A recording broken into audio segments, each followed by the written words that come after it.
I know it is.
Just pull over the tree. It's close to it. It's close to it.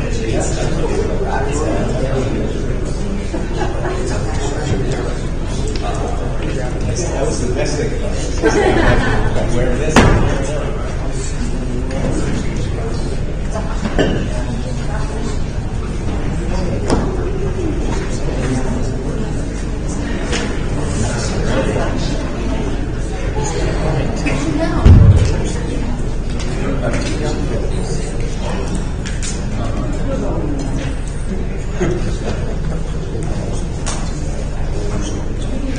Good morning. This is the Board of Appeals, County of Hempstead, November 30th, 2022, 9:30. Will everybody please stand for the Pledge of Allegiance? I pledge allegiance to the flag of the United States of America and to the republic for which it stands, one nation, under God, indivisible, with liberty and justice for all. Mr. Chairman, do you have any opening remarks? Good morning, everybody. For those of you who haven't been here before, I just want to lay out how we do things and follow the procedures that we follow. What we're going to do first is we go through the calendar. We usually go in order. If there's any adjournments first, we'll deal with those so anybody that's here on an adjournment case can actually leave. There's no reason to hang out. When we call the case, we ask that you come forward. You're going to come up to this microphone up here. Everybody that is going to testify is going to be sworn in. You'll give your name and address, and then you'll present your case. The applicant will present their case first. If they have any witnesses, then they will present their case, their part of the case. If there's any opposition, you will be given an opportunity to either ask questions of the applicants or the applicant's witnesses or present your own opposition. Once the case is closed, the case will be closed and go on a decision calendar. Most cases will be decided today. And what will happen is everybody that's signed in on the sign-in sheets will get a copy of that decision once it's rendered. What's going to happen if the case is not decided today, it will go on a reserve or a referral calendar, and it'll be decided at some point in the future. We ask that when you come up, you speak slowly, you speak clearly. Everything is actually going into the microphone, and it is on a public feed, and it is archived. So whatever is said here today is recorded. Also, everything is taken down by our reporter, Stephanie, over on this side. And so we ask that when you speak slowly and clearly. Please, we prefer if you don't read from a script like some people like to do, but if you do, again, you have a tendency to speed up and go very quickly. Just take it slow so we can get it all down. Other than that, I think we have, I think there's mostly familiar faces out here. If anything else comes up along the way, we will deal with it. And I was in front, yes, I fell. That's what this is for. I just didn't want to wear a tie. That's okay. So, Patrick. Mr. Chairman, I don't have any requests for adjournment. Are there any adjournments? Okay. First, we have case 75622, Franklin Square, John Santiello and Linda Costello. Renewal of grant to maintain two-family dwelling with lot area variance, known as 943 Stewart Place. Please raise your right hand. You swear or affirm to tell the truth, the whole truth, and nothing but the truth, so help you God? Please take a seat, state your name and address for the microphone. John Santiello, 943 Stewart Place, Franklin Square, New York, is 11012. Linda Costello, 943 Stewart Place, Franklin Square, New York, 11111. Good morning. All right, this is a renewal of the previously granted the two-family dwelling.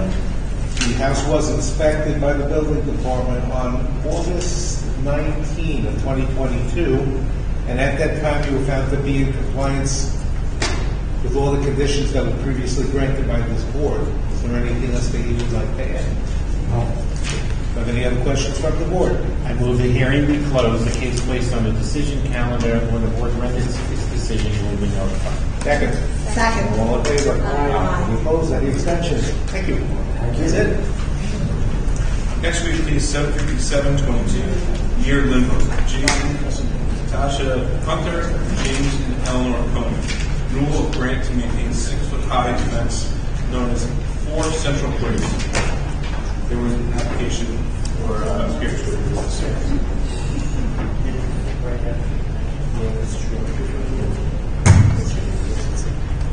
It says that.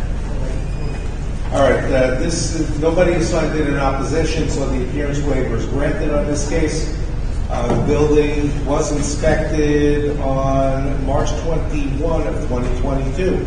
At that time, found to be in compliance with all the conditions previously issued by the board. Do you have any other questions from the board? I move that the hearing be closed, the case placed on the decision calendar, and the board renders its decision. The applicant will be notified. Second. All in favor? Aye. Any opposed? Any abstentions? Next we have cases 758.2 through 759.22, Unidale. Frank B. Amatuli. Renewal of grants to use part dwelling for non-resident chiropractor. Waive off-street parking in Res B zone, known as 4E2 Unidale A. Do you swear or affirm to tell the truth, the whole truth, but the truth, so help you God? Please take a seat and state your name and address for me. Frank Amatuli, 482 Unidale Avenue, Unidale, New York, 11553. Morning. Morning. All right, this is a renewal of a previous grant from the board. Both cases were inspected on September 14 of 2022, and you were found to be in compliance with all the conditions that were previously issued by the board. Is there anything else that you would like to add? No, thank you. Any other questions from the board? I move the hearing because the case was placed on our decision calendar, and when we render our decision, we will be notified by mail. Thank you. Second. All in favor? Aye. Any opposed? Any abstentions? Next we have case 76022, Elmont, Michael Colchi. Renewal of grant to use premises for used car lot, known as 1213 Hempstead. Please raise your hand. You swear or affirm to tell the truth? My name is Michael Dolce. Property address is 1213 Hempstead Turnpike, Elmont, New York, 11003. Okay, this is again a renewal of the previous grant that was inspected by the building department on September 13 of 2022, and at that time we were found to be in compliance with all the conditions that were previously issued by the board. Is there anything else that you would like to add? No, thank you very much. Are there any other questions from the board? Move the hearing be closed and placed on the decision calendar. The applicant will be notified by mail when the board renders its decision. Second. All in favor? Aye. Opposed? Any abstentions? Have a great day. That was somebody calling in an objection. Next we have cases 76122 through 76222, Oceanside. Daniel and Stephanie Hammond. Variance rear yard, construct 2-story addition attached dwelling. Variance front yard setback on Joseph Boulevard. Install AC unit attached dwelling. Known as 349 West of Portland Avenue. Sir. Okay. You swear or affirm to tell the truth, the whole truth, but the truth, so help you God. Please take a seat, state your name and address for the record. I'd like to give a card to this. I have exhibits.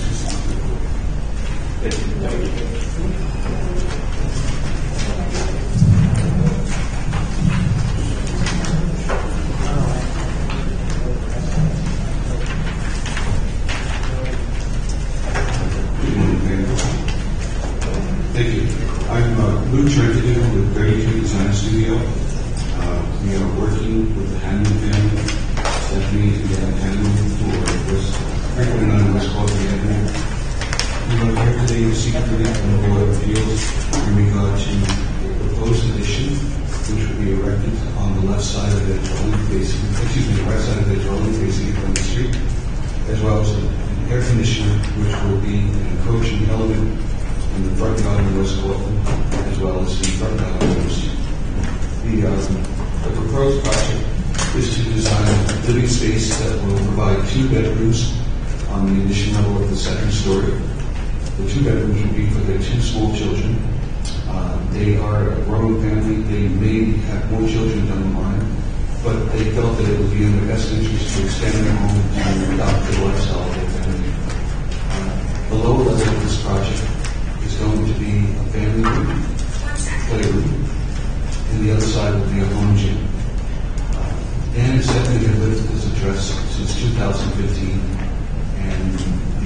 marching orders were to try to design more living space. As you're obviously aware, we have a corner lot, so there are certain restrictions that tend to not work in the favor of the zoning. In this instance, it was a rear yard encroachment for the addition that we proposed. Because of the shape of the lot is construed as having a front yard on the yost, so the side yard that is on the right side of the dwelling is really a rear yard. So we needed a 25-foot setback for that, and we're asking the board to approve a setback of 17.58 feet. That would be an encroachment of 7.42 feet. As far as the air conditioner goes, the air conditioner will go on the front wall that is facing West Cortland. The encroachment on that will be such that on West Cortland it is 22.42 feet. On Yost, it will be 19.83 feet.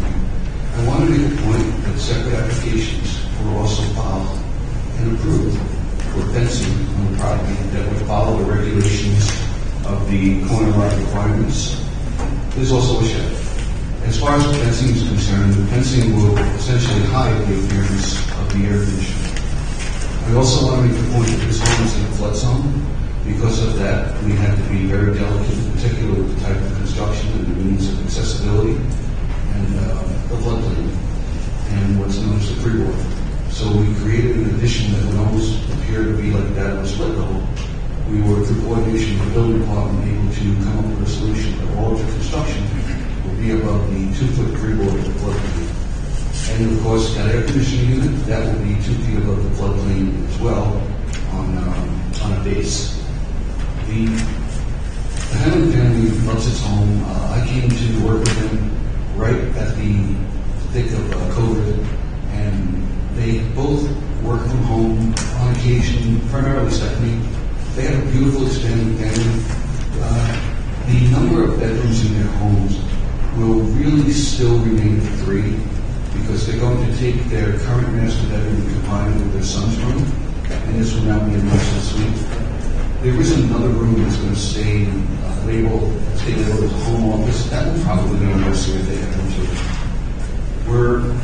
We're not adding a new bathroom at this time, and it's only because of budget. But we left room in the cars if they do want to put a new bathroom. There is a acceptable space of a second walk-in closet. We'll do that with separate permits, or we'll handle it for the building department if it's in that room, or we'll get it in before we present our bottom of separate permits.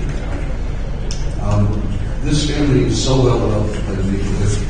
I had asked them if they had any opposition from the neighbors. They went around and spoke to different members of the relative vicinity of their property. They were able to get a consent letter from the most affected neighbor, which is to the right of the dwelling. Which we do have. Yes, I was just about to present that. And also from one of the residents across the street. The copy of what I just submitted is really just a synopsis of all of the elements I had explained. And this essentially concludes what I would say about the project. I'm very happy to answer any questions that you might have. All right, do you have any questions from the board? Moving here because now placed on the decision calendar, so we know second now with the board's decision on time. Thank you very much. Second. All in favor? Aye. Opposed, any extension? If I don't see you before the holidays, have a great holiday. Go ahead. Thank you.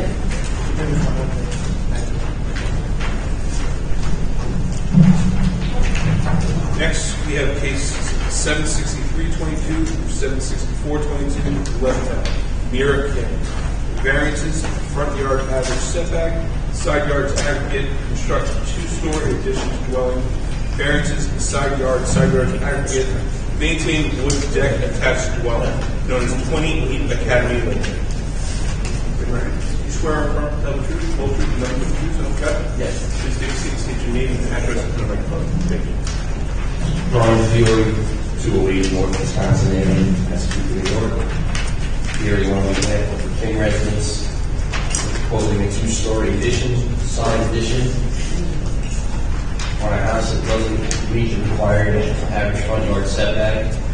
It's common in Levittown that the houses are staggered or gradually come forward and backwards. This house happens to be one that's one of the most forward on their block, where most of the other houses are behind them, which is making their average front yard setback 32.95 feet. 27 feet from the front yard. So the house itself doesn't meet the average front yard setback. The addition on the side is aligning with the front of the house, so we're maintaining the 27-foot setback that the current house has on the proposed addition. There's also a deck on the house we filed a separate application for. Normally, it's an 11-pound sled on grade house, and usually the decks don't require permits, but this one happens to be 0.08 feet high, which is 9 5/8 inches, where 8 inches requires a permit. The deck is too close to the property line. We're asking for a 4-foot setback on that deck. That's 1 inch and 5/8 higher than it normally would be. And then, since the addition is attached to the deck, the combined side yard also doesn't meet the required total setback with the deck. We have a 12-foot total setback, or 15 required.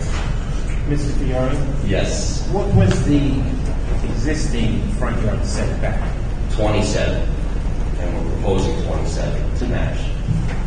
27. Okay, so the average, so this is not the closest to the street, this particular. It's one of the closer ones. One of them, but it's not, because it says the average is 32.95.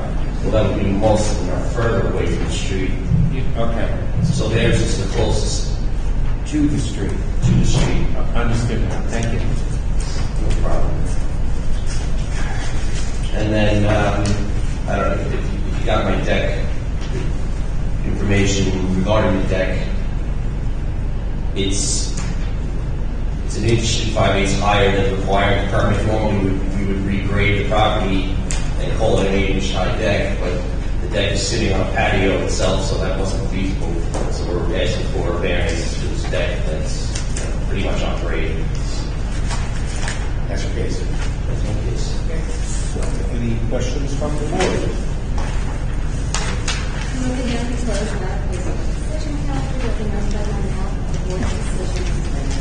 Second. Second. All in favor? Aye. Any opposed? Any abstentions?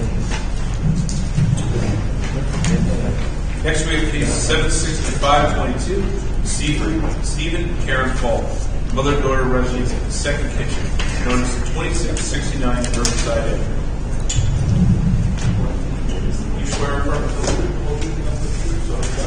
to just take state your name and Lisa Bushido with Permits of Us, 338 Jericho Turnpike, number 396, Syosset, New York, 11791. Karen Fall, 2669 Riverside Avenue, Seaford, New York, 41781. Good morning, Mr. Chairman, members of the board. I'm here representing Mr. and Mrs. Falk, who wish to maintain a mother-daughter use. This property is located in a Residence C zone. Mr. and Mrs. Falk live in their home with their son, his girlfriend, 5-year-old granddaughter, and they recently had another baby, an 8-month-old baby girl this year. Mr. and Mrs. Falk reside on the second floor, and their son and son's girlfriend and their 2 children live on the first floor. All right, let's do this so we have names. So upstairs is who? So upstairs is Stephen and Karen Falk. Okay, this is Karen here. Correct. Stephen is not here. Where is he today?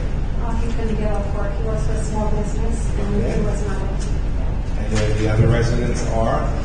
So we have Michael and Danielle. Michael is Falk, who's the son of the Yes. owners. Correct. Danielle Gray. Who is his girlfriend. And Riley is, Is the 5-year-old granddaughter.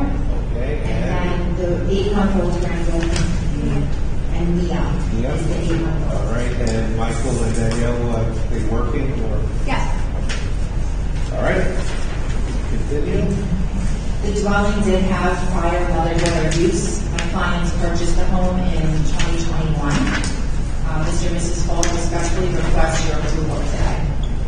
Okay, your clients are aware that if this is granted, it must maintain the appearance of a one-family dwelling, 1 doorbell, 1 electric meter, 1 mailbox. Yes. And if it is If it is granted, it is personal to them. If the house changes ownership or anybody moves in or out, that this must be amended. The other daughter would not go with them. They were given a money for a fact sheet. They read it. They agree with 5,000 euros. Yes. Okay, and let's see, the Board of Architecture did review the file, did not make any recommendations. And is there anything else that you would like to add? All right, so if any other questions from the board? Is there a swimming pool on the property? No, there's no swimming pool. The swimming pool was an above-ground pool, but was taken down before they purchased it. Okay.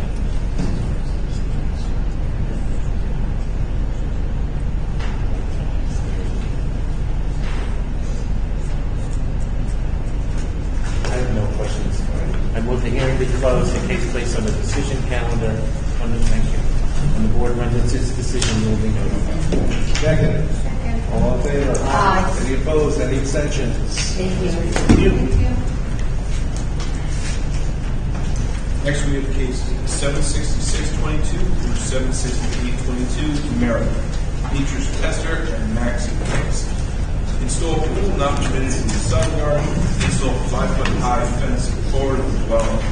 Variances, lot area occupied, maintain shed with less than required side and rear yard setbacks, maintain pond with less than required rear yard setback, known as 2936 Charlotte Drive. You swear or affirm to tell the truth, don't lie, self God. State your name and address of the record. Andrew Brown, 1924 Belmore Avenue, Belmore, New York, 11710. Beatrice Tester, 2936 Charlotte Drive, New York, 115. Good morning. Before we get started, I just want to make one put on the record that I believe it was our office on its own initiative amended the caption to delete which may substantially disrupt line of sight. Somehow I think that was added in, but it was meant to be part of the original injection. Correct. All right, so that's reflected on the calendar. Just want to have that on the record. All right. Thank you. Good morning.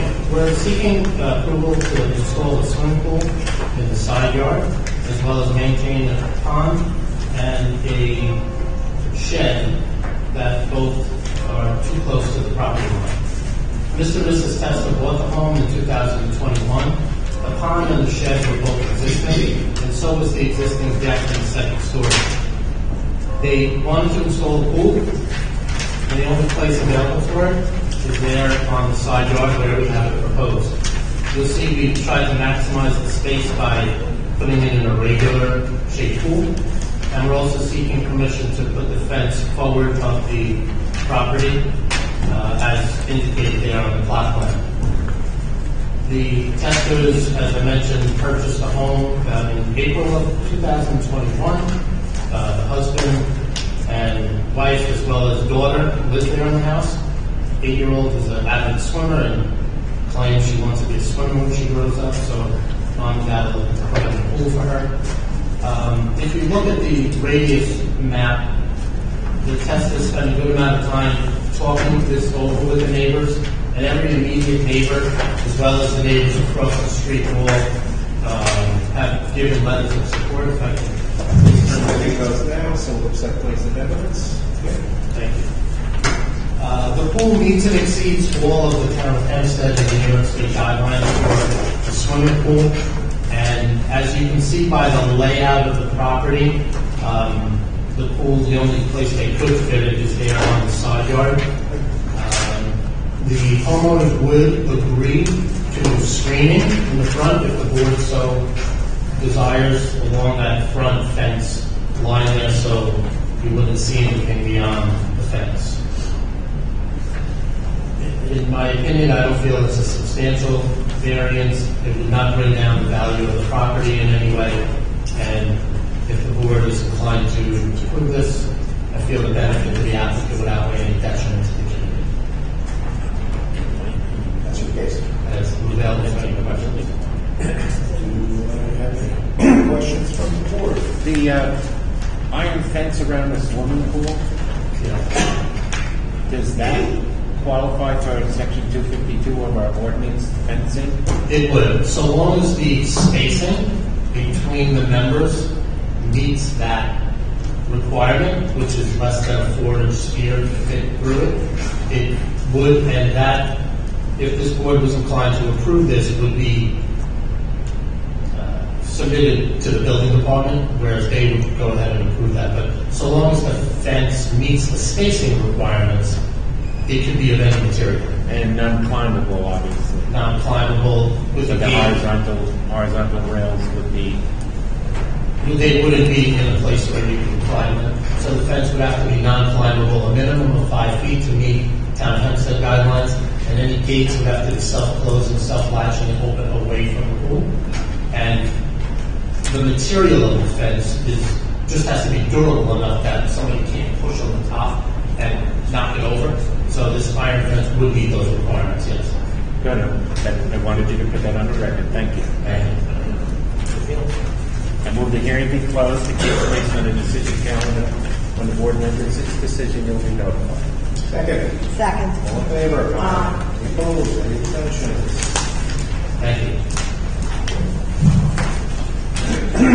Next, we have cases 769-22 through 717-22. Elmont, Denise, and Neil Richards. Special exception to maintain a shed higher than permitted and exceeding horizontal maximum with less than required side and rear yard setbacks. Maintain a living fence varying in height from 7 feet to 12 feet.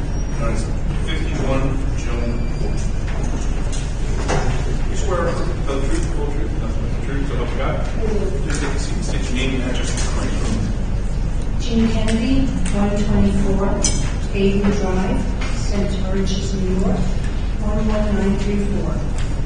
Can I just give this to the board as an aerial shot of the property and site plan color in what we're applying for?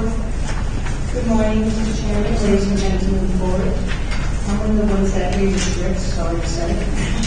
Mr. and Mrs. Richards of 51 Joe Court, Elmont, Residential Zone B, Section 32, Lot 440, Lot 2690, are requesting variance approval to allow their existing 8.8 feet by 12.83 feet shed to remain, which maintains 11-inch rear yard and 10-inch side yard when 2 feet is required.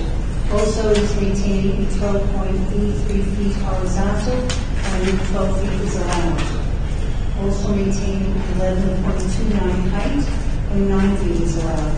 The shed mainly houses the pool's filter and the heater. The shed has been on the premises for 25 years. The homeowners have lived in their home for 35 years, and there has never been a broken lines case against them. They are presently in the process of selling their house to move to Florida, and they are also obtaining other permits for all structural issues on their property. The property line to the east has an approximately 12-foot high box pavilion fence with a 5-foot chain link fence to code because it is part of a pool enclosure. On the abutting property to the east of that fence, and that will be fenced, is the town of Hempstead Housing Authority complex. On the west side of the fence is an assortment of trees and bushes, which are primarily see-through and are really not considered, living fence, but I guess the board decided to, because I put down the consent order for hearing for. The Richards have all the structures in place, and pending the outcome of this hearing, we will have permits for second-story deck, which is 21-13629. 21-13579, which is air conditioning, which is still open.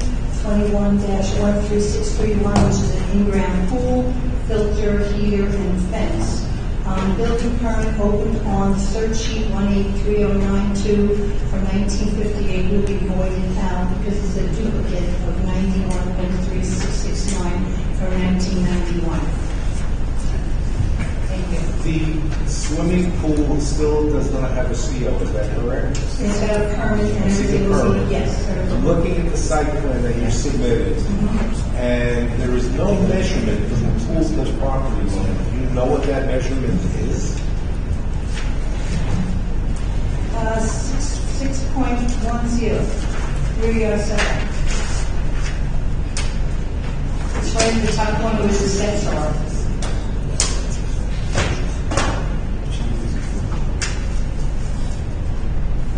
Have you been to the property? Yes. I'm just looking at the photo you submitted at the pool with the bushes in the back. I see a metal fence beyond the bushes, but maybe it's just the optical angle, but it does not look like 6 feet from the pool to that fence.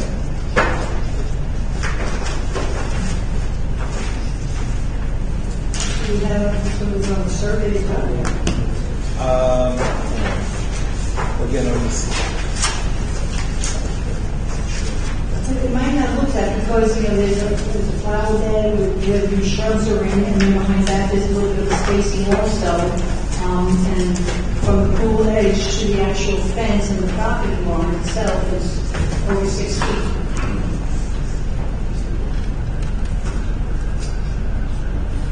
Now, I was there myself last year, and I measured it. So I know for a fact that it's over 6 feet.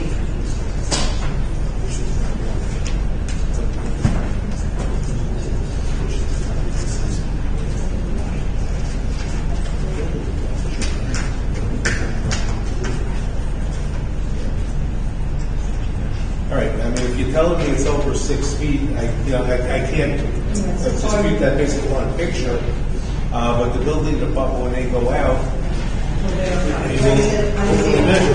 did measure myself. I was there because that was a concern that they had to step back. We wouldn't be going through variance. oh, you did that, you personally did measure? I did measure Okay. myself, yes. I measured everything myself, just to confirm. All right, is there anything else that you would like to add? That's it. So, any other questions from the board?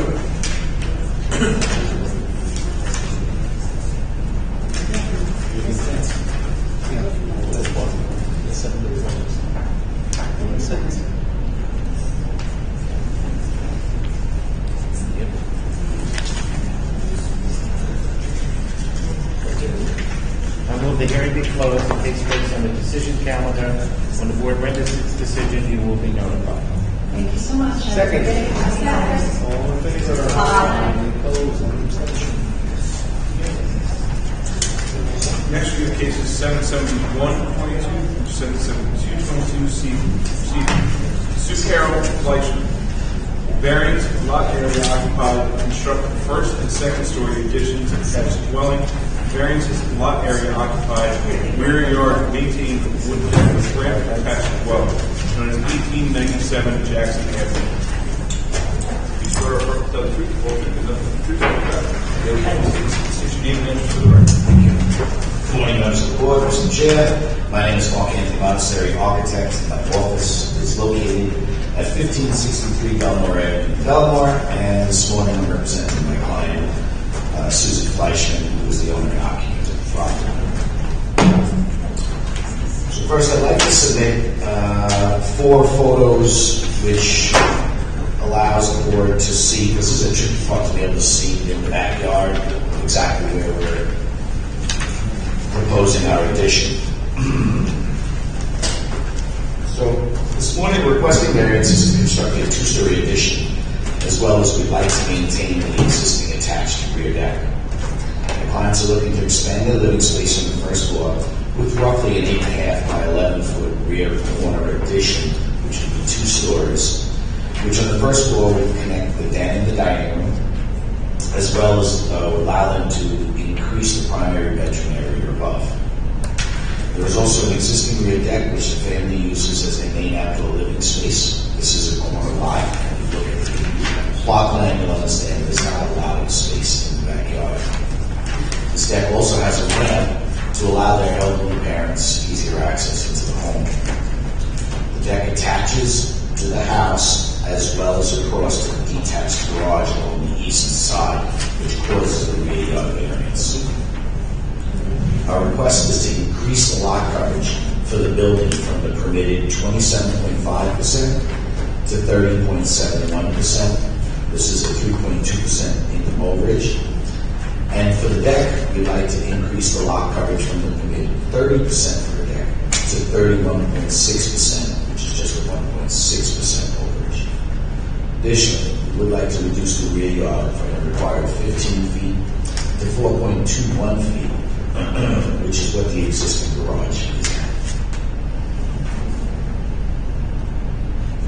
And that concludes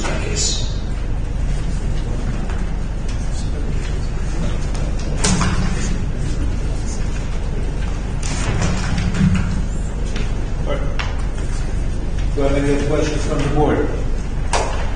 I'll move the hearing be closed and have a place on the decision calendar to be notified by mail and by the applicant. The board renders its decision. Second. All in favor? Aye. Any opposed, any abstentions? Thank you all. Next, we have case 77322, Belmont, North Shore Construction Service Corp., Barry C. Nelson. Use variance for proposed apartment, variance in height, construct second-story addition to the building, variance in off-street parking, which is insufficient maneuvering. Notice 220 Pettit Avenue. Swear to tell the truth, and nothing but the truth, so help you God? Yes, I did. Please take a seat, state your name, and for the record. Good morning, it's Barry Nelson, 220 Pettit Avenue, Belmont, New York, 11710. Good morning. There's another person that signed in on this case. Are you planning on testifying? Well, I came for information, that's why I didn't say opposed or I'm hoping that Mr. Nelson will answer my question. They used to have a spot on there that says interested. They took that off the sign-in sheet for some reason. But just have your name and address for the record, just since you're here anyway. Sure, it's Patricia Daly, D-A-L-E-Y, hyphen Jimenez, J-I-M-E-N-E-Z, 102 Lau, L-A-U-X Place in North Belmore, New York, 11710. Good morning. I'm, it's Barry Nelson, 220 Pettit Avenue, Belmont, New York. The corporation that owns the company is also on the application North South Construction Service Corp. And that is my corporation as well. I am the owner and I am the tenant at that premises as well. The property is located on the north side of Pettit Avenue, between Pettit Place on the east and on Center Avenue on the west. The property is known as Section 56, Block 288, and it includes tax lots 14 and 64. It's a double lot that runs street to street from Pettit Avenue on the south to Grand Avenue on the north.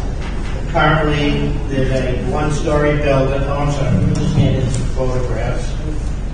I have a packet of photographs, an original copy, 31 pages that include the subject property from Pettit Avenue as well as on Grand Avenue. We'll accept those evidence. Thank you. The application is to put a second story on the building. The entire building? On the entire building. The building now is approximately 25 by 30. The second floor will be approximately 25 by 50 for one apartment on the second level. It'll be a two-bedroom apartment. The other variances that are sought would be for height and for parking. The parking requirement is, which I'll get into, 6 required, 3 provided. None of them lawful in that they are tandem parking spaces. The height is at 31.6 feet. It's a 2-story building, and the use for a mixed-use application. Commercial on the first floor, apartment on the second floor. The height, I'd like to address that right up front, at 31.6, it's a second story that'll go over the entire building. If you look at, I have additional copies of the plans that demonstrate the height, and what I'm looking to do is avoid putting a flat roof on the building. So what I'm doing is putting a reverse gable from front to rear, and it's the peak of that roof that encroaches or goes beyond the 30 feet. If you look at the cross section on site plan 1, page SB1, it is clearly conforming in the front on Pettit Avenue. I go street to street, and the back Grand Avenue seems to encroach about 31.6 feet, or about 18 inches, 16 inches above 30 feet. But it's strictly the peak of that roof above the collar beams that are in the attic. I am going to have an attic. I'm looking to put, as I mentioned, avoid putting a flat roof, and I would be putting solar panels on the front of the building, on the roof, take advantage of the sun that's there all day long. All year. Movie theater's not going to block the sun on the west side? That part of the roof will be partially blocked by his second story, but the rest of it will be okay. In fact, then I brought the movie theater up. I do have consents from my neighbors. Let me see what I have here. They would include the neighbors to the east, South Shore Art, and the Third Rail Restaurant. It will also include the movie theater to the west, and that's Henry, the owner, and the occupant. Yes. I forgot his consent sheet. The board requires me to bring it in. I will submit his signatures as well. I did talk to him several times. He has no problem with what I'm requesting, as is the neighbors to the east.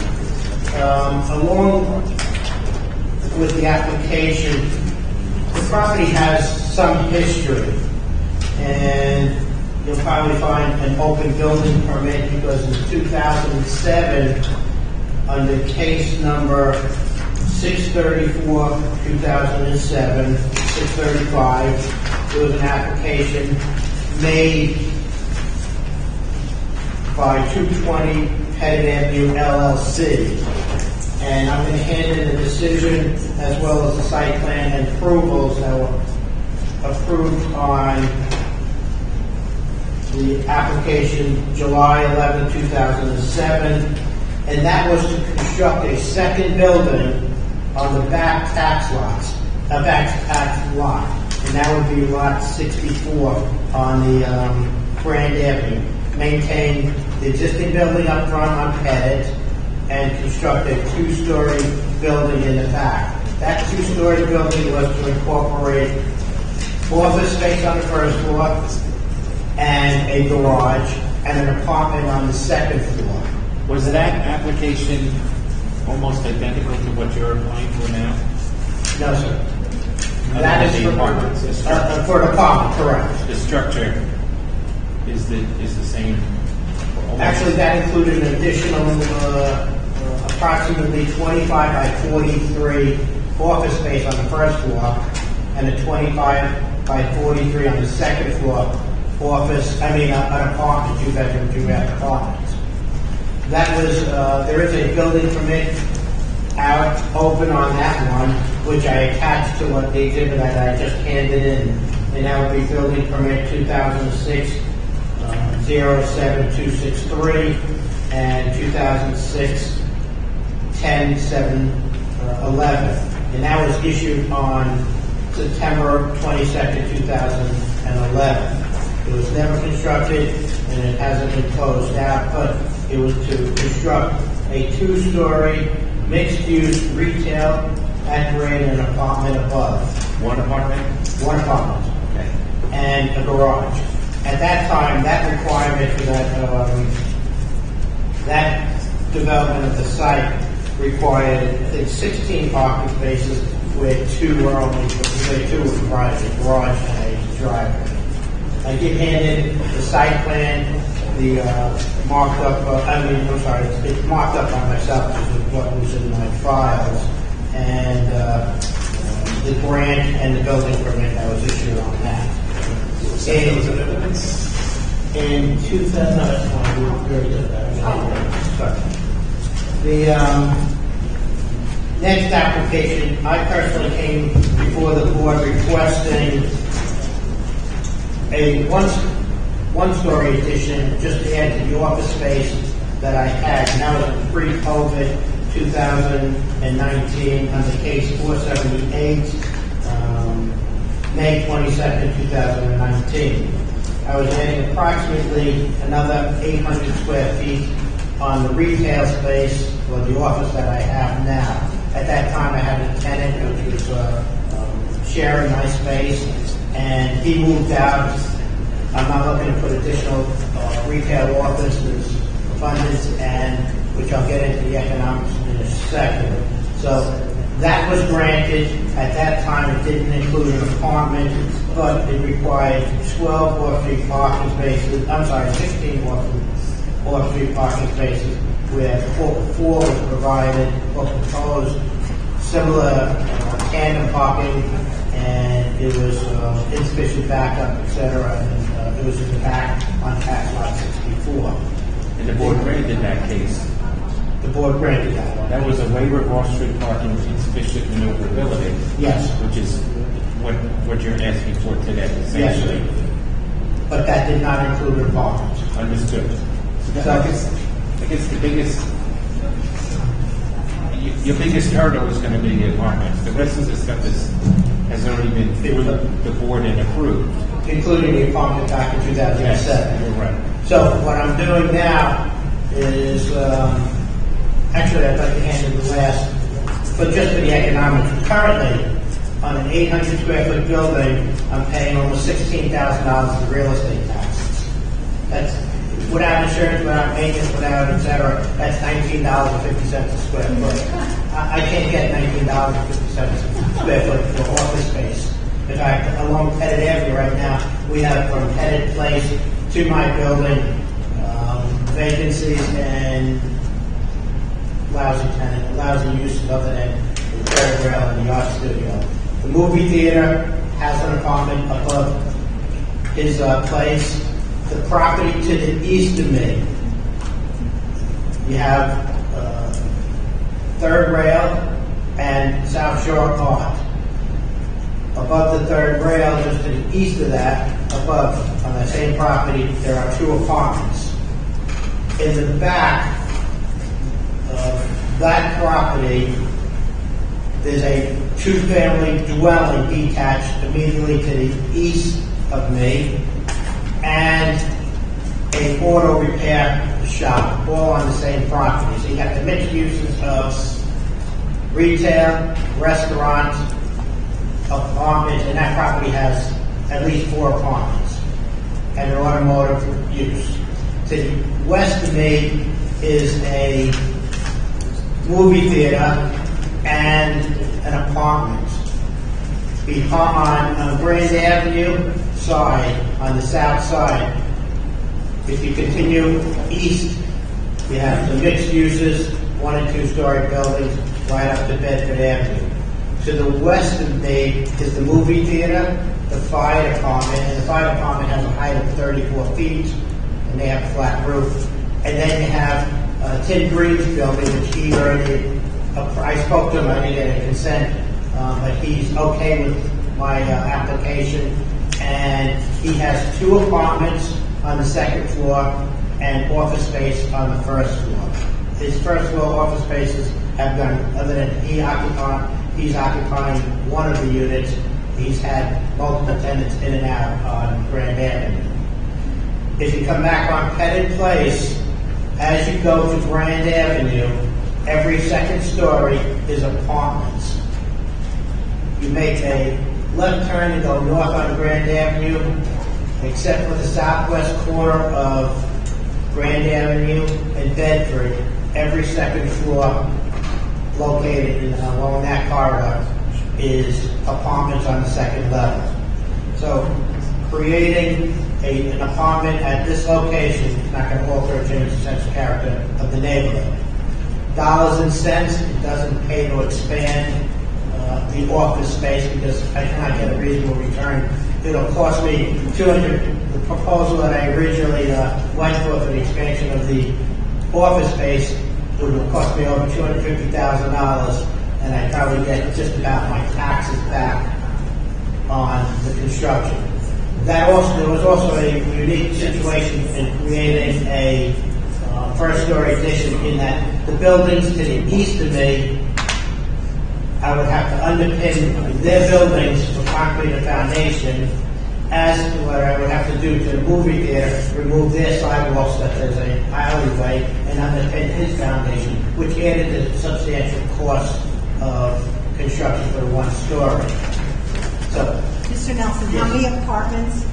I am looking for one apartment. 1 2-bedroom apartment. Yes. It's one additional apartment. No, I have no apartments today. But you had. Oh, that building was under that back. I would abandon that. It's never been built. Okay. It's not going to be built. That's going to be my parking spaces back there. So, Mr. Nelson, you have one business on the first floor. That's my. Yes. And I've been there since 2015. Okay, and you're not looking to put another business behind you? No, that'll be my parking, and I'll strictly have the apartment on the second floor. Okay. So And one business, one apartment. That's it. And that's no different than what's immediately adjacent to me, other than to the east, they have a greater density, and a detached building in the back with 2 apartments. And the entrance to the apartment? Will be in the rear. It'll be cantilevered, so it'll be in the rear near my back door, which I provided photographs, and it'll come up to the center of the apartment, and I'll have a bedroom behind the stairs, and then a bedroom up front. That said, we got the crux of the application. As far as a use variance, economically, I cannot build the first floor and get a reasonable return. The second floor, I can get substantially more for an apartment at the second level. But basically, it's just for myself and my wife. I don't want this as a condition because, eventually I'm going to be moving out. But I have a house on the water that I pay a substantial amount of real estate taxes there too, and the burden it's myself and my wife basically there, and she prefers staying in Florida most of the time. So it's going to be myself and my wife upstairs. My kids are they've left. They're out of state as it is, so when they come back, they'll be having a place to stay as well. And that's my story. Well, so any questions from the board? I was concerned. Yes. I just have one simple question. Thank you. Before you, I'm come sorry, on up. yes. We need to swear in. You swear a perfect will give them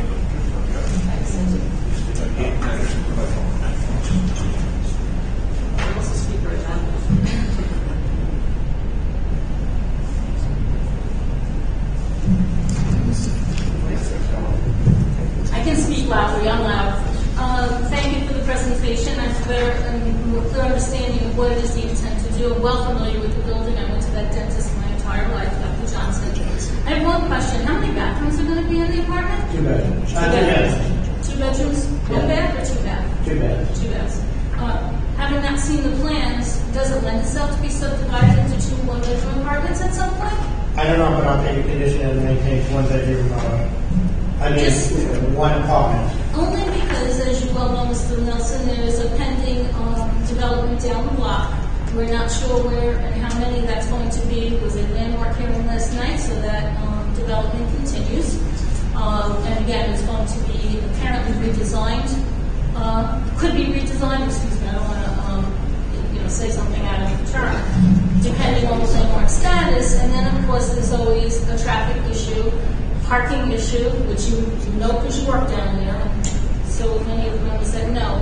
But if that could be a condition that it can't be easily subdivided, so to speak, so that now we have perhaps 2 families up there and perhaps a child or 2, because I know that there is a bus stop on Grand Avenue currently that picks up for one of the elementary schools because they're behind the bus doing it, and they come out to the driveway right where the bank is. So again, concerns about traffic always exist. I know it's something we have to learn to live with, but anything we can do to minimize something, because we don't always know what the future is going to hold.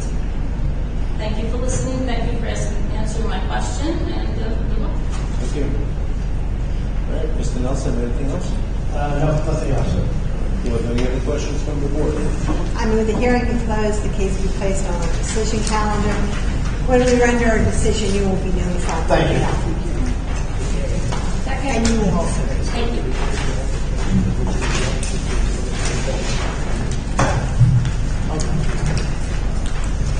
All in favor? Aye. Any opposed, any abstentions?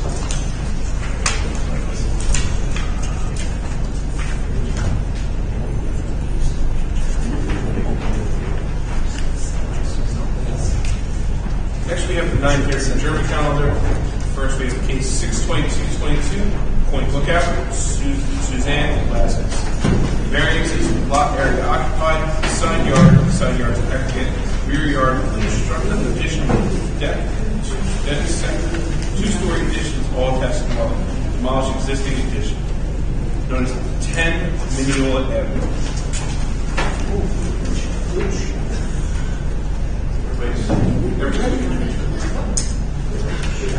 Everybody, raise your right hand.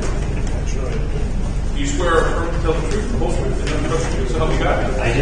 Yes. Take a seat, state your name, and address for the record.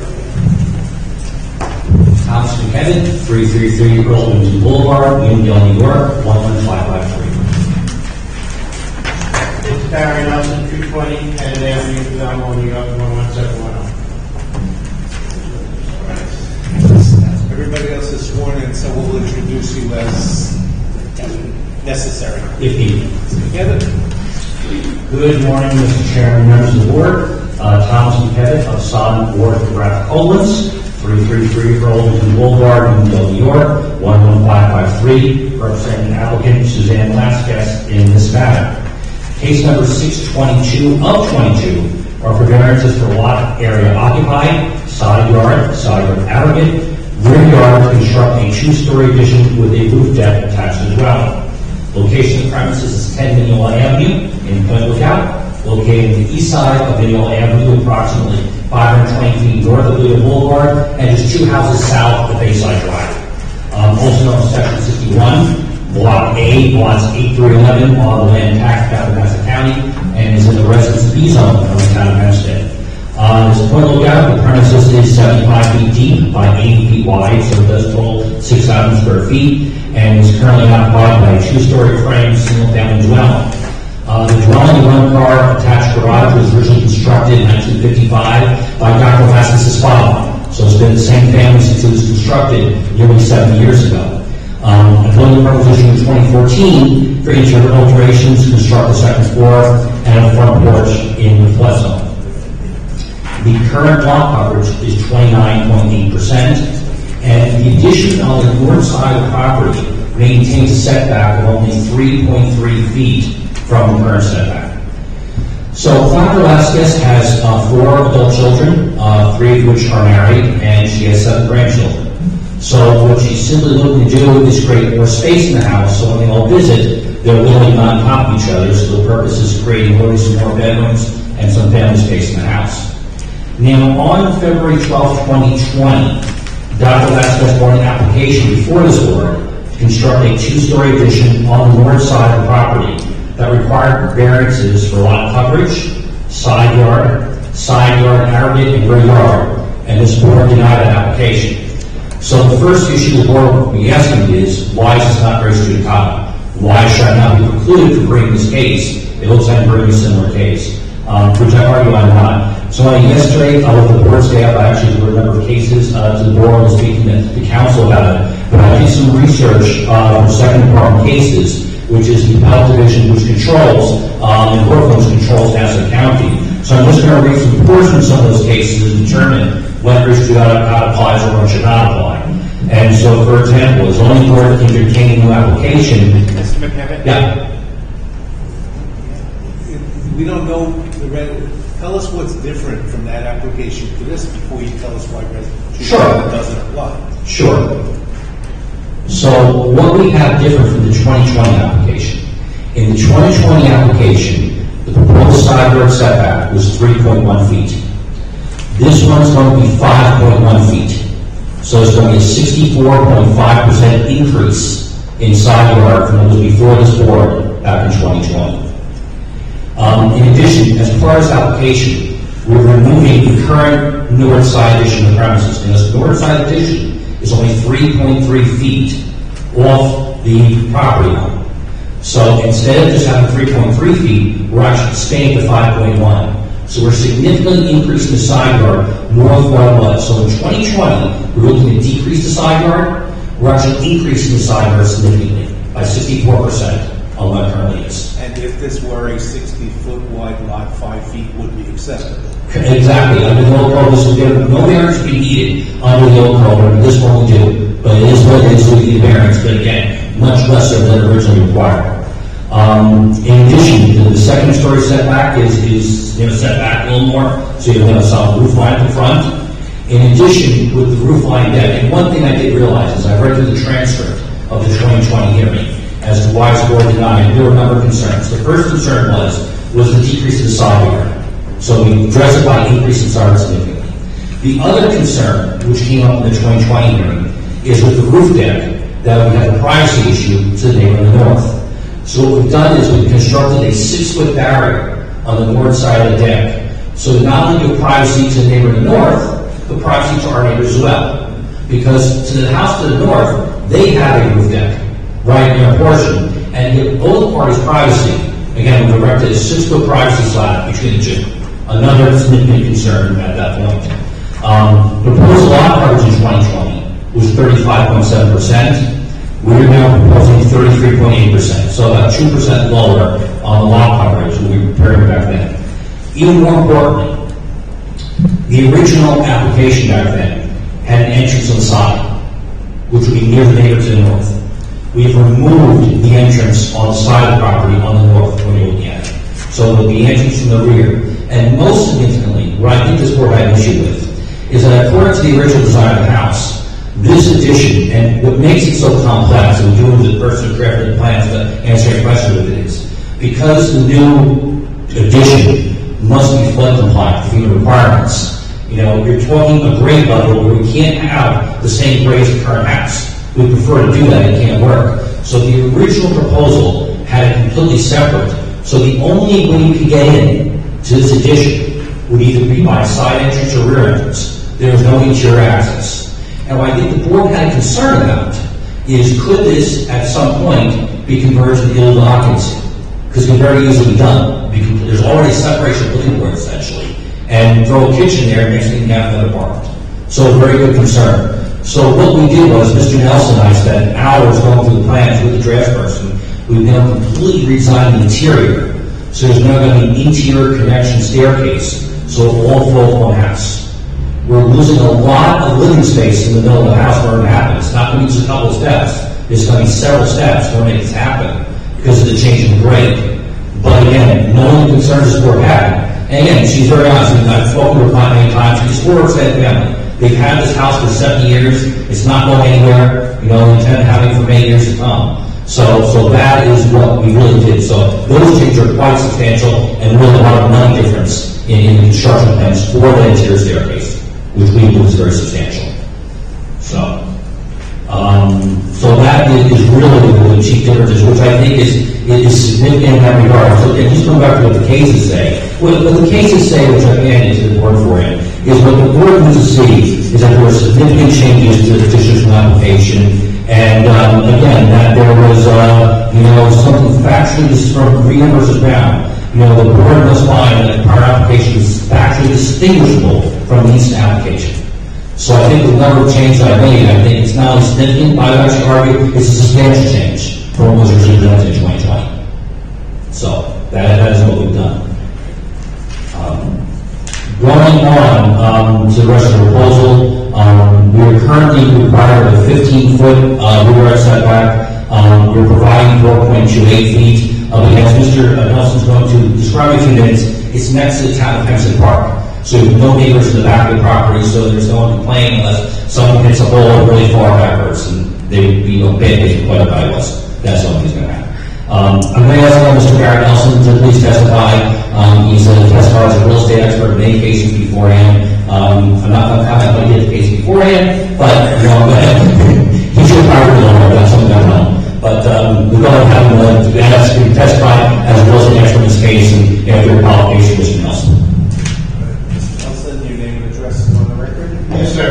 All right, since the last time we qualified you, not on the previous case, but previous hearing, Qualified you as an expert on real estate and real estate valuation. Have there been any changes in your credentials?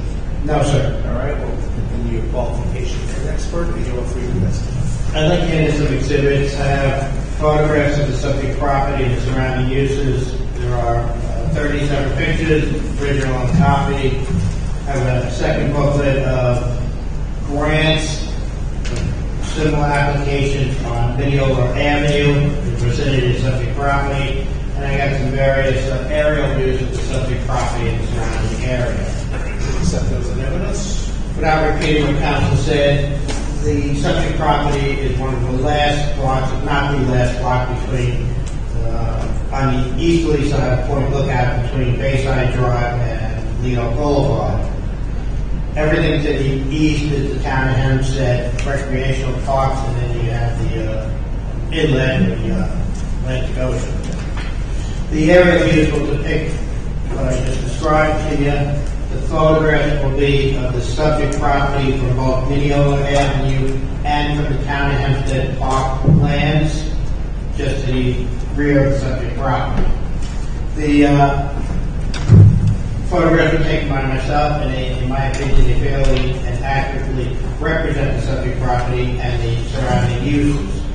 In fact, I believe I've included every photograph of every house on the easterly side of Mineola Avenue between Bayside Drive and Lido Boulevard, from both Mineola Boulevard as well as the town of Hempstead parks.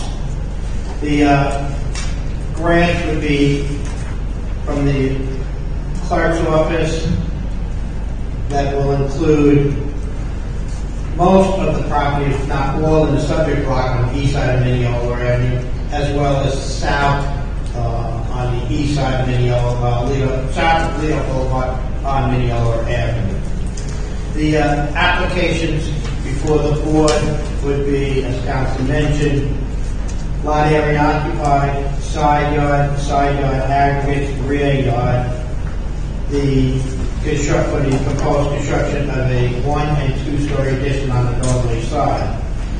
In summation, basically, you're adding a footprint of approximately 557 square feet with the rear stoop to the north side of the house, but you'll be eliminating the 1-story addition that's in deplorable condition, old. That's approximately 317 square feet. So you'll increase the footprint of approximately 200 plus or minus square feet. Not substantial. Why do I say not substantial? It would be in keeping with the character of the neighborhood and the pattern of development. Lot area coverage, as council mentioned, is 33.8%. The results of my analysis, starting at the southeast corner of Bayside Drive and Mineola Avenue, that would be the first house known as, and that house fronts the Bayside Drive, 170 Bayside Drive, but it's the corner house. That property has a 29.4% lot coverage. The next one at 6 Mineola, just the north of the subject property, has a 43.7 lot coverage. The applicant is proposing a 33.8%. The house to the south, number 14 Mineola Avenue, lot coverage of 36%. Number 18, 36%. The last house within the radius, which is number 20, has a lot coverage of 38.6%. The next house at 30 Mineola, which is just outside the radius of 200 feet, has 31%. Many of these houses are new construction and additions that were before the Board of Appeals. So I submitted the cards, and you can go through them, and I identified the cards with the house address in green. That's my handwriting. The lot is a local lot, 80 feet wide, 75 feet in depth, 6,000 square feet. The houses north and south have similar lot, equal frontage, and same depth. The rear yard setbacks,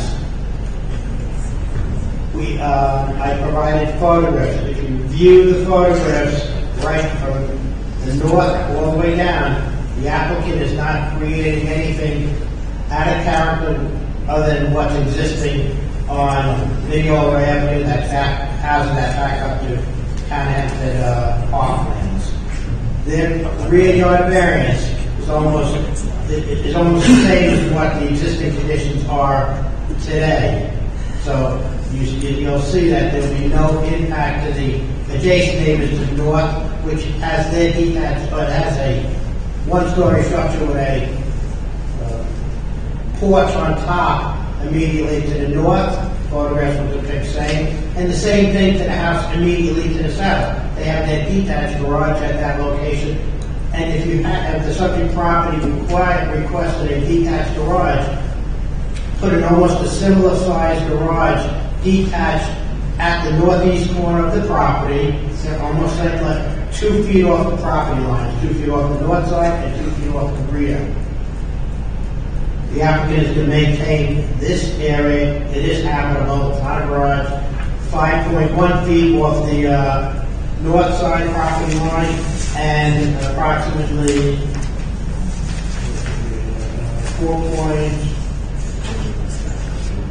4.28 in the rear. And that's almost an increase of what is existing today. So, in summation, the area variances sought, and they're strictly area variances, is not out of character for the east side of Mineola, and this board entertains similar applications throughout the Point Lookout locale almost on a weekly basis. They have similar applications, and I've done many of them where lot area coverage has exceeded 50%, rear yard, side yard, front yard setbacks are requested. And as the chairman mentioned, if this was a 60-foot wide lot, it would only require a 5-foot minimum and 15-foot aggregate because it's always has a greater width. The increase of side yards and side yard aggregates requirements have increased. Nevertheless, you look at the photographs that I provided for on the houses to the north as well as the houses to the south, and they're non-compliant to the amended code where the increase of aggregate side yards are required as well as the greater side yard. So, it's my opinion, the granting of this application is not going to alter or change the sense of character of neighborhoods, and it's not going to impact property values and quality of life. As Councilor mentioned, we went over the redesign of the northerly side for this encroachment, this addition to the dwelling. There are no proposed windows or doors on the north side of the building. The access to that area would be strictly internal or around the side to the southerly side of that area. The roof over porch on the one-story level, which is the same height as the detached garages to the north and south that have porches, would be completely screened on that north side of the porch. No privacy issues at that location. Thank you. Mr. Nelson? Yes. Yes, just to add what Mr. Nelson was indicating regarding the house immediately to the north of 6 Mineola Avenue. This board heard a case in 2007 under cases 731, 732, and 733 from that applicant to maintain first and second story decks as well as a shed and a hot tub. Variance is required for lot area occupied, side yards aggregate, and rear yard.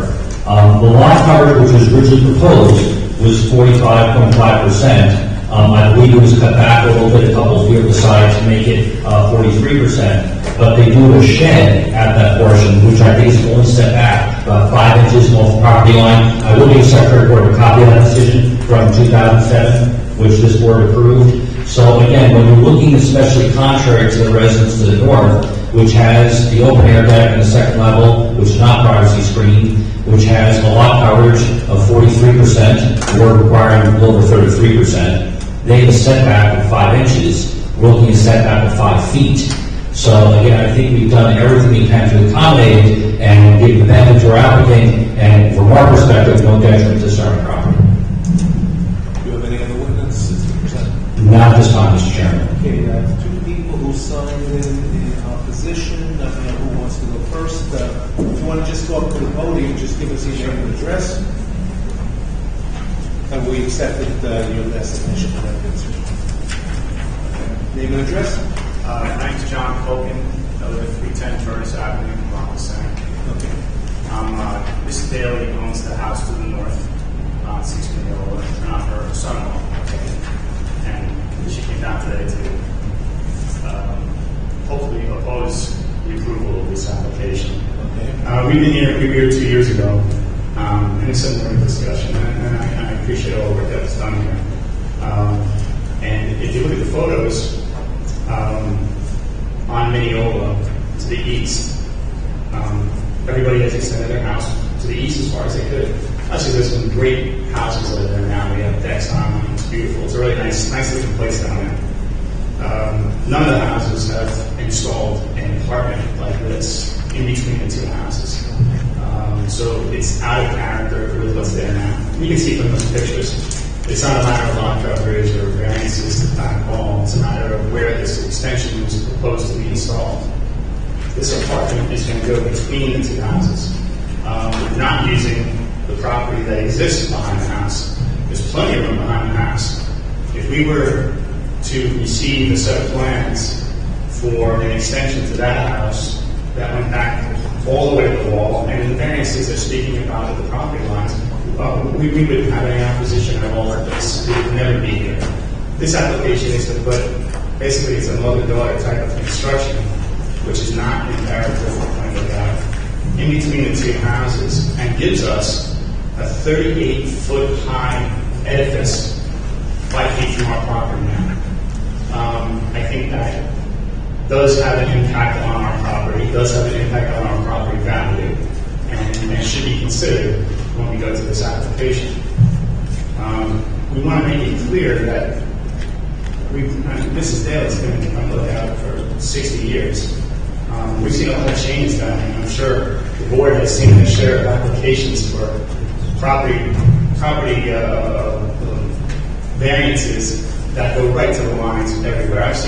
We've seen the construction, and we would never oppose any of these things. We just think this is an egregious application because it tucks between the 2 houses and doesn't take advantage of the property they have at the expense of ours. So, last time we were here, the board found unanimously against the application, and we hope that they find that way again on this. And if they want to put together any kind of other construction using the property they have, going as high as they want, all the way to the back wall, you never hear from us. We would approve it in a heartbeat, in keeping with all the other extensions that are down there. They all do the same thing. We'd be fine with it. That's it. Thank you. All right.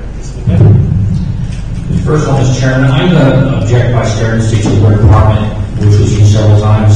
This is not an apartment. And again, maybe 3 years ago, there could have been an apartment because of separation of living quarters. Again, I cannot stress how significantly you changed the interior alteration, take out a lot of living space. There's several stairs to make sure it is 1 unit. There's no kitchen in there. You want to put a condition that there will be no kitchen. That's fine with us because it's not an apartment. I make it very clear. This is one large family to use the space, and it has been designed as such. Again, compared to 3 years ago, we're increasing the side yard to the next door neighbor. So if anything, we're improving the situation over what it currently is. Again, gaining privacy, and again, back in 2007, this board allowed the second floor deck for the neighbor to store this very property owner. We think we've made a compelling case to be that granted as well, too, in this type of situation. The question regarding damage to the rear, this is something, again, that we would prefer to do, rather than in this situation as well, too. The problem we have here is that the new construction, ever since then, obviously with the FEMA code, can make everything bad. The issue we have with this house is, with a house at a certain level, and because of the new FEMA requirements, which we're all very painfully aware of, okay, The grade's not going to match. So you're not going to be able to put an addition on the rear, which is going to match what's currently the house. You'd have sniffly stairs going up and not matching the entire rear of the house. That's what we designed the way we did. We don't like it, we wish we could, but there's just no way of doing it in a reasonable fashion. That's what we're doing. We do prefer to go in the rear. But again, under the new codes, you've got a house that's going to be mid-level in between, which just doesn't make sense from a construction standpoint. Yeah, and again, the outside deck would be, issue that works out too. You create such a haphazard design of that, it wouldn't work. We'd rather have done that decision. We could have done it, we would have done it. We understand the issues that you have, we understand the neighbors' objections. We as a board will, I'm not sure whether we're going to need to go out to an inspection again or whatever, but we'll leave that for our deliberations. If nobody has anything else to add, we're going to close the hearing and it'll probably go on the reserve calendar for a little while for us to reconsider it and come up with a way to decide the case. All right, any other questions from the board? All right. Any other questions from the board? I move the hearing be closed, the case placed on the decision calendar. When the board renders its decision, you will be notified. Second. Thank you. Second. All in favor? Aye. Any opposed? Any abstentions? Thank you, guys.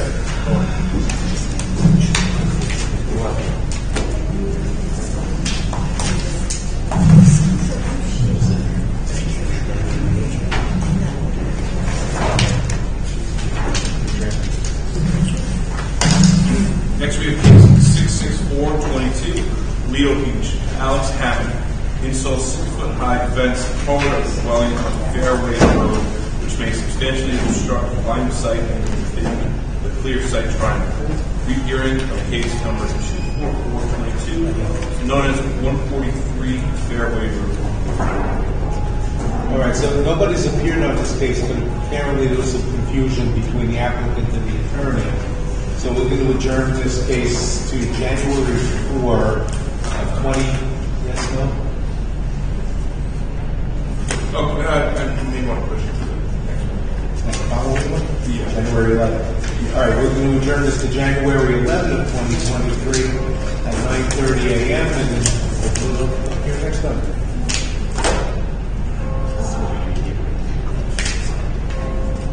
All right, Atkins. Next, we have case 72022, Elma, Basil and Jenny Davis. Variances in lot area occupied, front yard average setbacks, maintaining roof over open porch, attached dwelling, known as 2182 Renfrew Avenue. Swear or affirm to tell the truth, the whole truth, nothing but the truth, so help you God. Please take a seat, state your name and address and your microphone.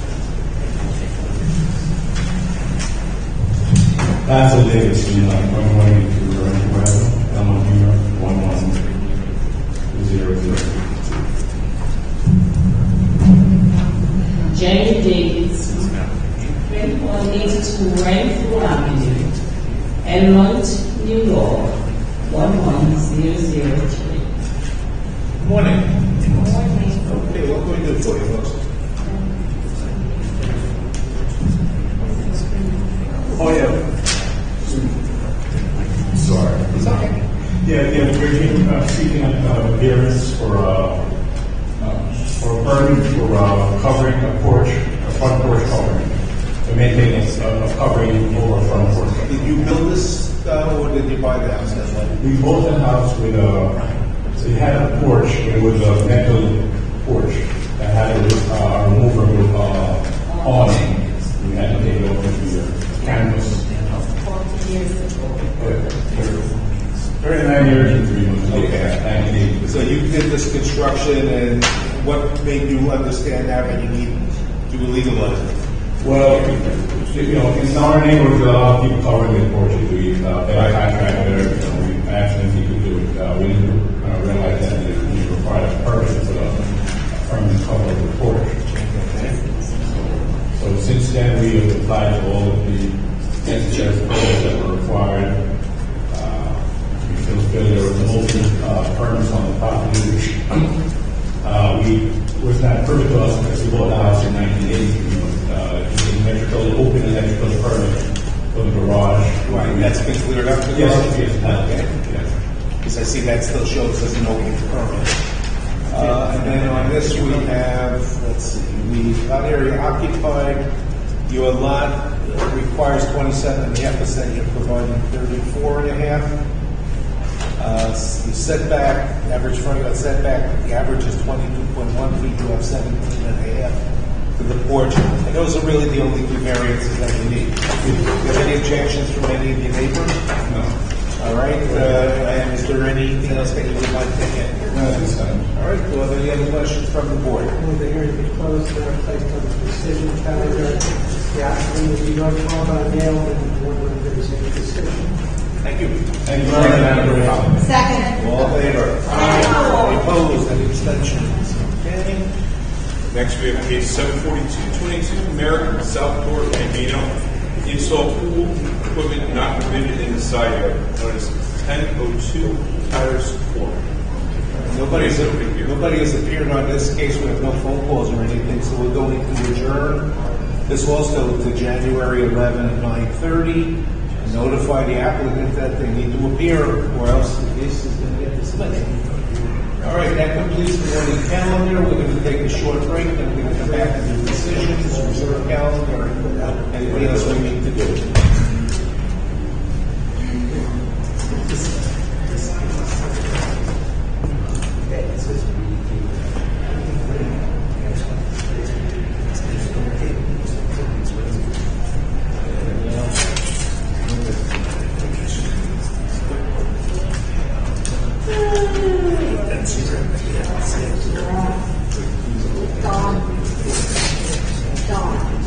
This is from the Jerry's place.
We got an issue.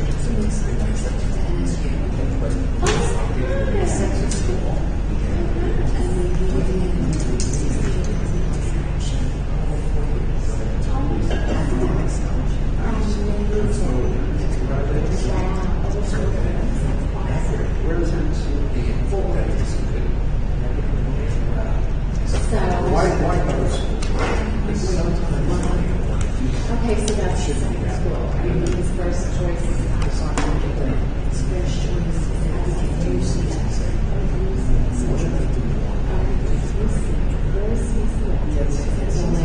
That's his big mistake.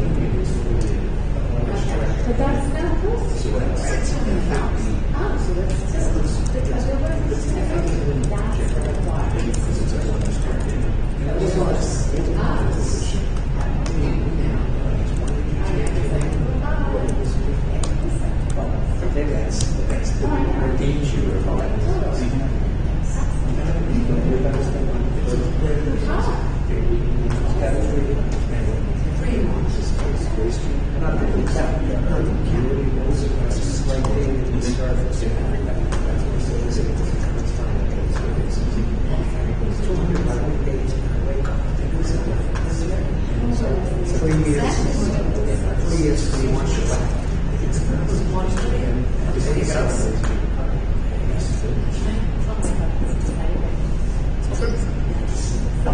Everybody's going to be living in Florida. It's partisan.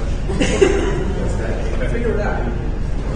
It's just, yeah, obviously. So I have a young family. That's tough. So I appreciate that. One cabinet in my career, they got the same age of that relevance. Meeting family. So I told Katura that she's going to become my sister. And she's bringing alpha. So I got him to present. So when I see him tonight, I'll just say, welcome to the family. And he won't know what I'm talking about. So, Also, if at any point you notice somebody walking in the back, somebody from Youth Communications may be walking somebody from Disney around to look at the old building. Yeah, Whether what he uses the movie again. Possibly. They get it in the Irish. Yeah. Yes, they used a new one. No, they used This is the used another movie. Yeah, this was where they had the union meeting. Can we get up and make a shooting or something? Yeah. Every time. Not with Disney. I think I did. It'd be a laser It might be a Marvel show. Oh. Which is When are they coming? Can we be extras? anytime between now and Do they need any extras? I just said that. I said it first. I wasn't listening. I got missing. All right. You want to talk? I can play Java. They used International Radio's office for the Irish. Yeah, they actually allowed if in the background, they allowed his son's photo in the background as a prop. Yeah. I had when I was working at town board, they were filming outside the new building as Velasco, Pacino, De Niro, Ray Romano, and all this stuff. When I used to do a lot more court work, we used to, was it Law and Order? We used to use the steps at the Queen's Courthouse. Oh, really? Yeah. We used to film the opening scenes. They were very often on the steps. Whose steps is that? There's we have county departments that do that. Absolutely. Okay. Are we ready? Ready. Decisions? Decisions to see. Joe's holding us up. Joe's. No. You know what I would do?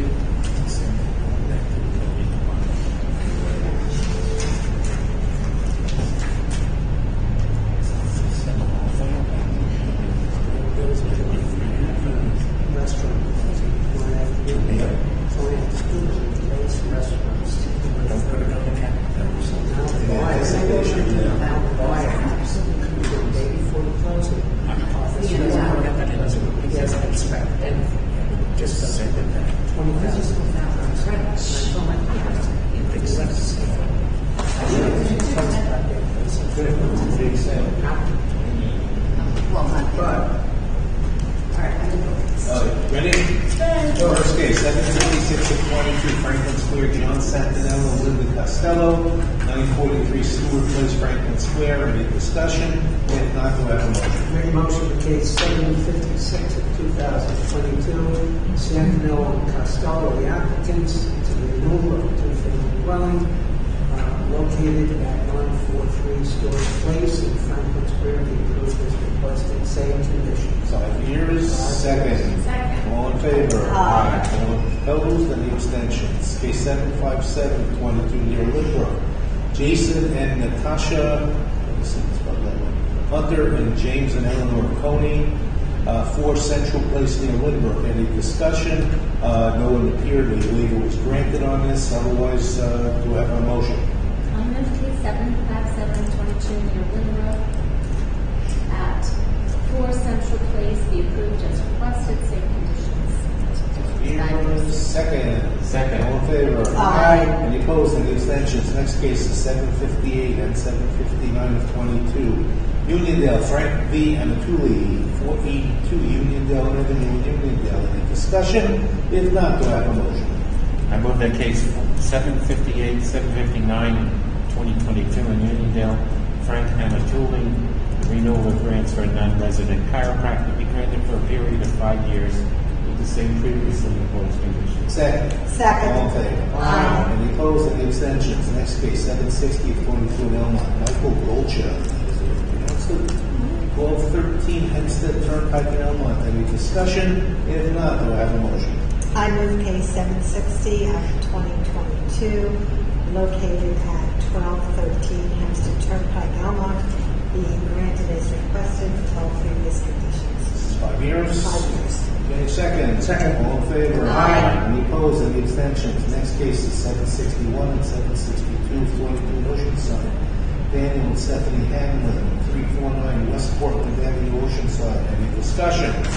If not, do I have a motion? I'll make a motion in cases 761 and 762, 2022. Applicants being Daniel and Stephanie Hanlon on premises located 349 West Portland Avenue, Oceanside. Approved as requested. Second.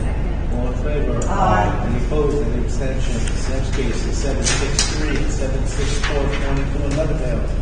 Mira Kim, 28 Academy Lane in Levittown. Any discussion? If not, do I have a motion? I move case 763 to 764 of 22 Levittown. Mira Kim. At 28 Academy Lane will be approved as requested. Second. Second. All in favor? Aye. Any opposed? Any abstentions? Next case, 765 and 22 in Seaford, Stephen and Karen Falk, 2669 Riverside Avenue, Seaford. This is a mother-daughter. There was no BAR recommendation. Do I have any further discussion? If not, do I have a motion? I move that case 765 of 2022, Stephen and Karen Falk, applying for a mother-daughter at 2669 Riverside Avenue, be granted with the usual mother-daughter conditions. Second. Second. All in favor? Aye. Any opposed? Any abstentions? Next case is 766 through 768 and 22 in Merrick. Beatrice Tester and Max Hempstead. Okay, 2936 Charlotte Drive in Merrick. First off, on our motion, the caption was amended to delete which may substantially obstruct line of sight. That was mistakenly added. Other than that, do I have any further discussion? If not, do I have a motion? I move cases 766, 767, and 768 of 2022, located at 443 feet north of Whale Neck Road, also known as 2936 Charlotte Drive, Merrick, be granted as requested. Second. All in favor? Aye. Any opposed? Any abstentions? Next case is 7. Sorry? That's what the swimming pool conditions. Usual swimming conditions. Should we put anything in there about the iron fence being kept open? Town requirements, that's a look at it too. 769 through 770 of 22 in Elmont, and you said Neil Richards, 51 Joan Court in Elmont. Any discussion? If not, do I have a motion? Cases 769 and 770, 2022. Denise and Neil Richards, 51 Joan Court, approved as requested, provided the utilities have been purchased. 5 years on the fence. 5 years. Second. Second. Any opposition? Any abstentions? Next case is.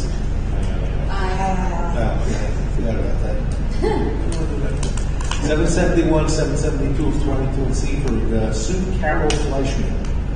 1897 Jackson Avenue, Seaford. Any discussion? If not, do I have a motion? I move case 771 to 772 of 22 in Seaford, Sue Carol Fleischman at 1897 Jackson Avenue, be approved as requested.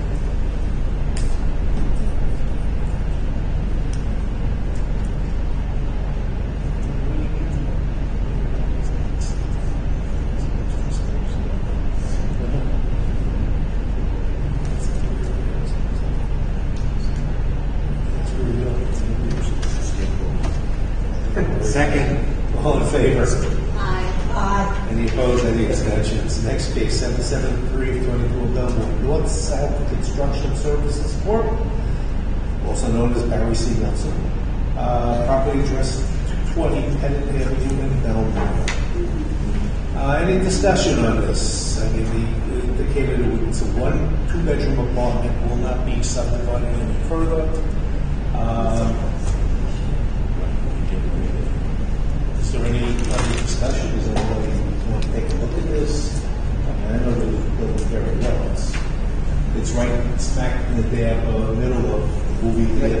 other mixed use buildings directly facing the train station. Is that the previous history of the board having granted very It's similar? not a second story, but I mean, Very similar experiences. I mean, it's an area that it's certainly not going to affect the nation character. All right, and the one person who was questioning, I believe, I understand what her concern was, but I don't think it's really germane to the issue. Somebody care to make a motion? I move that case 773 of 22, north-south, that's an oxymoron. Yes, it is. Construction Services Corporation at 220 Pettit Avenue be granted with conditions that were stated on the record and whatever we just incorporate the previous restrictions that apply. Second. Second. All in favor? Aye. Any opposed? Any abstentions? Next case, 622 42 Point Lookout, Suzanne Rasmus. 10 Mineola Avenue and Point Lookout, we're going to hold. Put it on reserve. Let's take a look at it. Okay. Next case, 664 22 Lido Beach, Alex Happity, 143 Fairway Road, Lido Beach, adjourned for January 11, 2023. 720 of 22 in Elmont, Basil and Jenny Davidson, 2182 Redfrew Avenue in Elmont. Any discussion? If not, do I have a motion? I move case 720 of 2022, located at 2182 Renfrew Avenue, Almont, to be granted as requested. Second.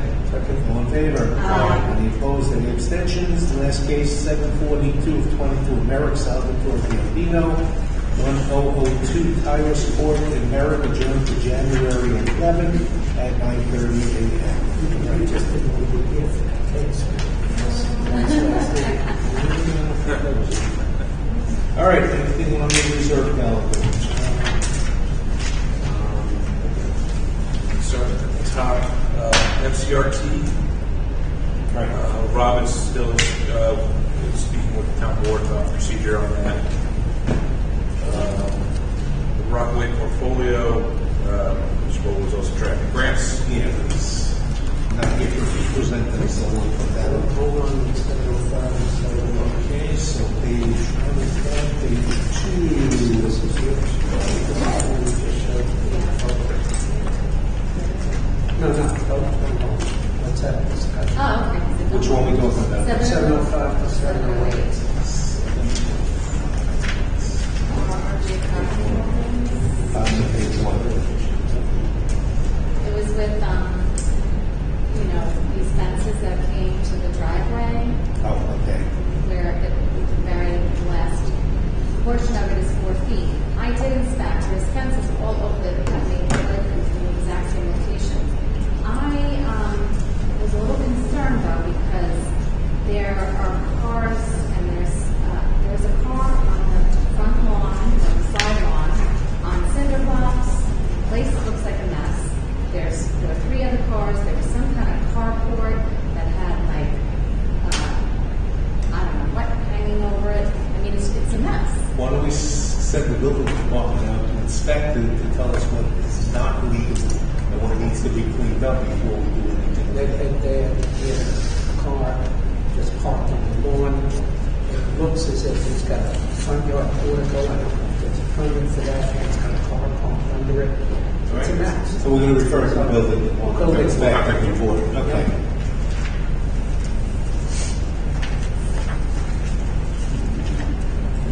Okay. Page 2.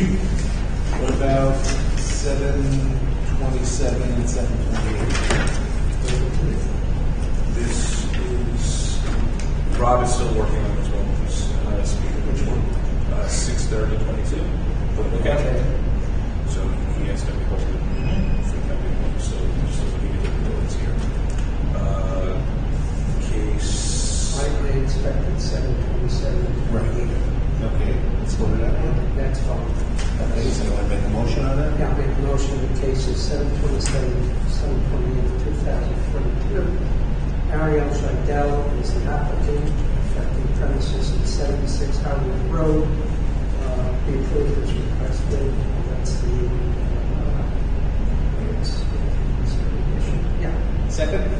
All in favor? Aye. Any opposed? Any abstentions? Next case, Patrick? This is Equity 1, Pt1. Oh, right, this is all the good board authorizing.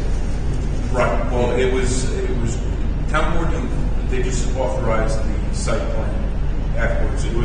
It's actually an industrial zone. Okay. So that's why it didn't come before us. So they made amendments to their plans, which did not require coming back to the board. So then the only thing we sign it before city signs. Correct. You want to make a motion? Somebody?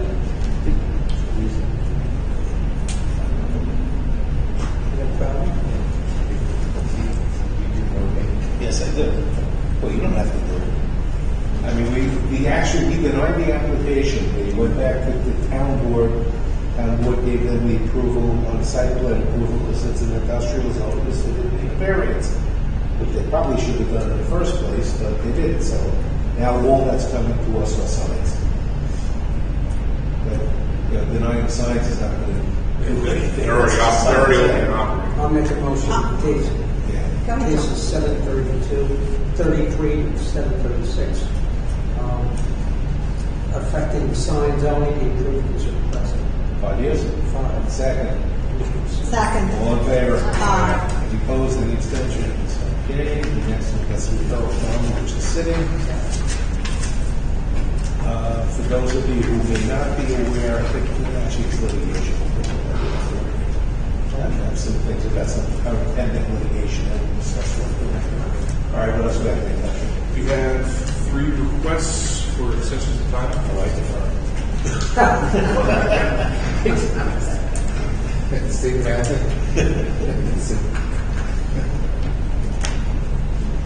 Just say, Mr. Return. Yeah, Let's see.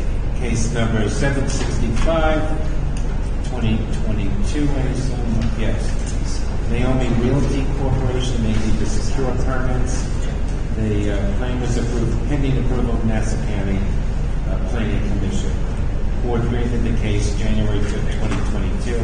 It's a first request to secure building permits. I move that this case be granted a 1-year extension of time so that it runs through the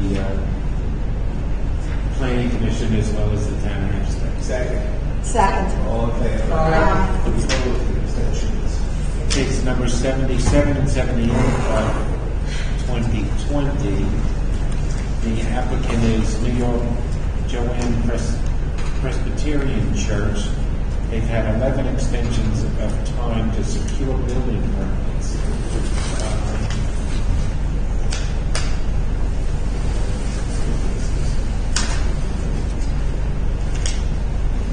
Acquisition of funding for construction respectfully request a 1-year extension of time. It's located in Baldwin.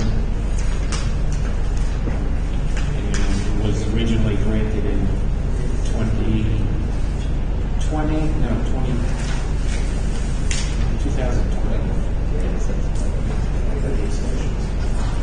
It's just to get funding to get the permits. Yeah. Commence construction. I move that this case number 7778 of 2012 be granted a 1-year extension of time so that they can apply the necessary funds. Second. Second. All in favor? Aye. Opposed? Any abstentions? Case number 482 of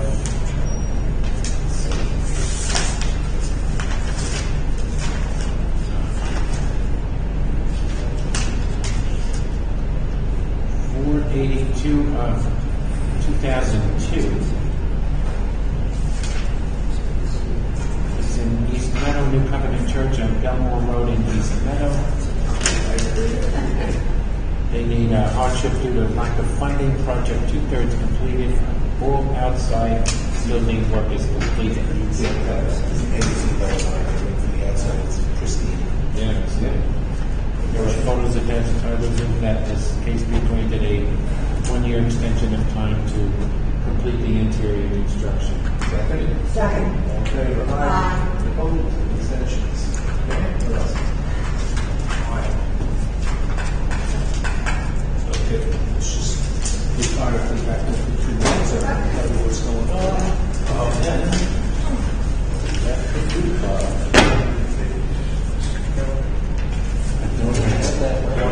Yeah. Let's just look out the, yes.